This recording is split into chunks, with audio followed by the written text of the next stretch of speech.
एक नया अध्याय जो है यहाँ से शुरू होगा। विपक्ष तो स्वयं जो है पक्ष से मिला हुआ है। लड़ाई अगर जनता की कोई लड़ रहा है तो ये निश्चित बात है इंडियन नेशनल लोकदल लड़ रही है और इस बार भी मनाएंगे। समय से बड़ा कोई बलवान नहीं होता। नमस्कार, हरिभूमि टीवी पर स्वागत है। आज रोहतक में कल रैली है। आज इसका जायजा लेने के लिए सुनैना चौटाला जी पहुंची हैं, जो अपनी बात बेबाकी से कहती हुई नजर आती हैं। बहुत सारे मंचों पे लगातार आप इनको देखते हैं।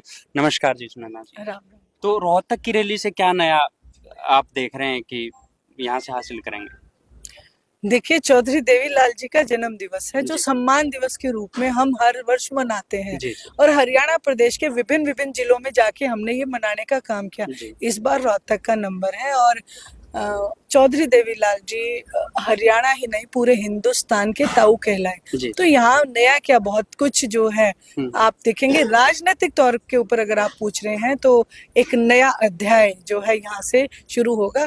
कभी चौधरी देवीलाल जी ने अपना राजनीतिक अध्याय यहाँ से शुरू किया था, अब दोबारा से फिर हरियाणा प्रदेश का एक नया अध्याय लिखा जाएगा।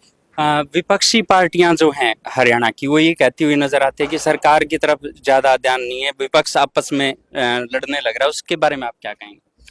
देखिए, बिल्कुल ये आपने सही बात कही है। विपक्ष आपस में नहीं, जो विपक्ष मेन भूमिका है कांग्रेस पार्टी। विपक्ष तो स्वयं जो है पक्ष से मिला हुआ है, भारतीय जनता पार्टी से मिला हुआ है।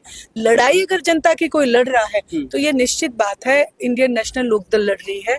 चाहे वो पानी का मुद्दा हो, चाहे वो बिजली के रेट बढ़ाने का मुद्दा हो, चाहे कोई भी मुद्दा हो, उसकी लड़ाई जो है इंडियन नेशनल लोकदल लड़ रहा है। इसलिए आज स्वयं मुख्यमंत्री भी इस बात को कहते नजर आ रहे हैं कि मेन विपक्ष की भूमिका में इंडियन नेशनल लोकदल है और जो मेन है विपक्ष वो तो अभी तक नेता प्रतिपक्ष भी नहीं बना पाया। ये जाहिर है बात कि वो लोग मिलके ही फ्रेंडली मैच खेलते हैं और लोगों को बेवकूफ बनाने का काम करते हैं।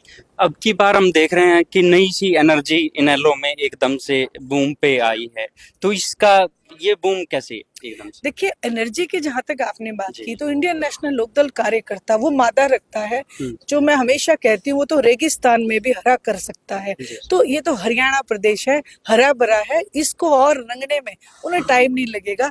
अब मैं आपको सही बात बताऊं, मैं जहां पे भी जाती हूँ मुझे क्या कहते हैं, बेटी मंडासा मार लिया। ये मंडासा 2029 तक ना खोलते जब तक अभय सिंह चौटाला को सीएम ना बना ले। तो ये आम भाषा में जो उन्होंने मुझे बात कही, तो इसलिए आपको भी ये महसूस हो रहा है। अच्छी बात है, आपको भी महसूस हुआ क्योंकि आप पत्रकार हैं, चौथा स्तंभ है और उनको जब इस बात का महसूस हो, हम अपने आप में फक्र महसूस करते। कार्यकर्ता जो है हमारा सजग था, सजग है और हमेशा हमारे लिए सजग रहेगा। आप लगातार इस रैली के लिए रोहतक के आसपास लगातार हरियाणा में घूम रहे हैं, तो क्या नए सवाल जनता के आपको लगता है कि वो ज्यादा सजग होकर पूछ रहे हैं?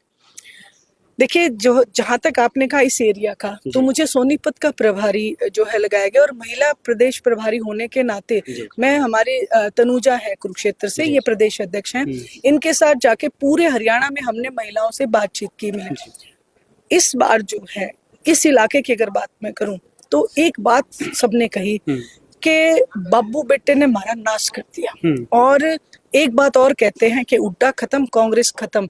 और बीजेपी को तो हम पहले ही देख लेते अगर ये मिलते ना। तो इस बार उन्होंने एक बात कही है कि हम निडर को लीडर मानते हैं और निडर के साथ हम खड़े होंगे। तो उसमें उनको स्वरूप जो नजर आता है केवल अभय सिंह जी चौटाला ही नजर आता है। बहुत बहुत शुक्रिया। तो ये थी हमारे साथ सुनैना चौटाला जी, जो कल रैली का जायजा